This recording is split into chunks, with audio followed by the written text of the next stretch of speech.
Nous allons revoir les propriétés les plus importantes des suites géométriques. Alors d'abord, une suite géométrique, qu'est-ce que c'est? C'est une suite particulière où, pour passer d'un terme à l'autre, je multiplie toujours par le même nombre, etc., etc. Donc, par exemple, la suite 1, 2, 4, 8, 16, 32, 64, etc. C'est une suite géométrique parce qu'à chaque fois, je multiplie par 2.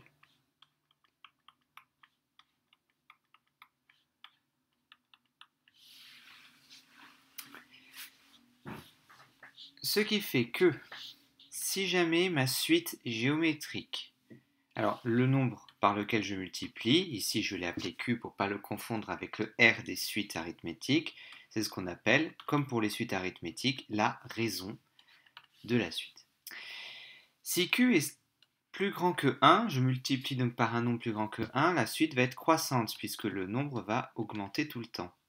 La suite va augmenter. En revanche, si je multiplie par une raison qui est inférieure strictement à 1, mais positive, la suite va être décroissante puisque multiplier par un nombre plus petit que 1, ça fait diminuer.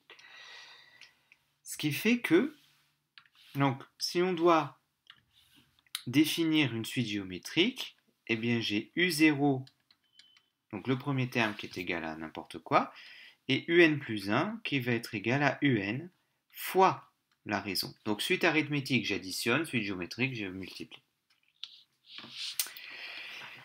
Donc, encore une fois, comme pour les suites arithmétiques, ce qu'on aime, c'est avoir plutôt le terme général. Donc, si ça c'est U0, pour passer à U1, je multiplie par la raison une fois. De U0 jusqu'à U2, je multiplie par la raison deux fois. Donc par 2 fois 2, c'est-à-dire 2 au carré.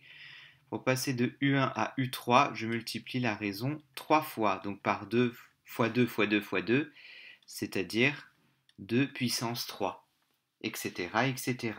Si bien que le terme général d'une suite géométrique,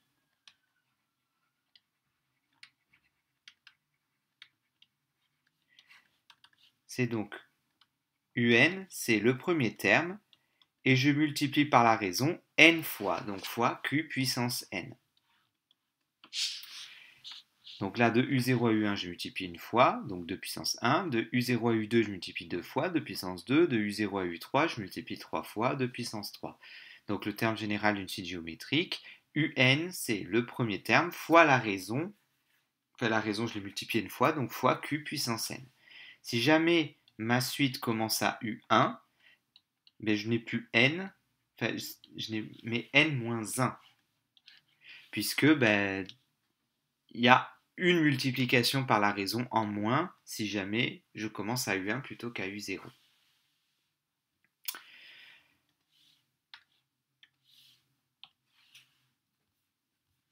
Donc finalement, c'est assez semblable aux suites arithmétiques, à ceci près je multiplie.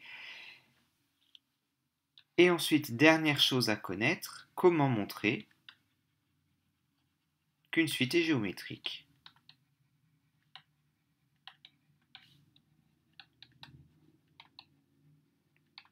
Donc pour montrer qu'une suite est géométrique,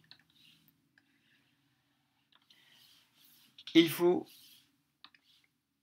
calculer le quotient UN plus 1 sur UN, et ce quotient ne doit pas dépendre de n. Alors techniquement, bon, ce quotient suppose que UN n'est pas nul.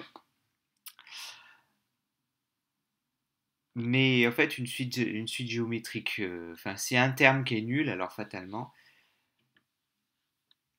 ça signifie que ça signifie qu'en fait toute la suite géométrique est nulle. Donc je calcule ce quotient et le résultat ne doit pas dépendre de n. Donc il ne doit pas y avoir de n. Et en fait, si je trouve un nombre sans n, ça veut dire que c'est la raison de la suite. Par exemple, si j'ai 3 fois 2 puissance n, alors ce n'est pas tout à fait la suite de là, puisque la suite là-haut c'était 2 puissance une fois 2 puissance n.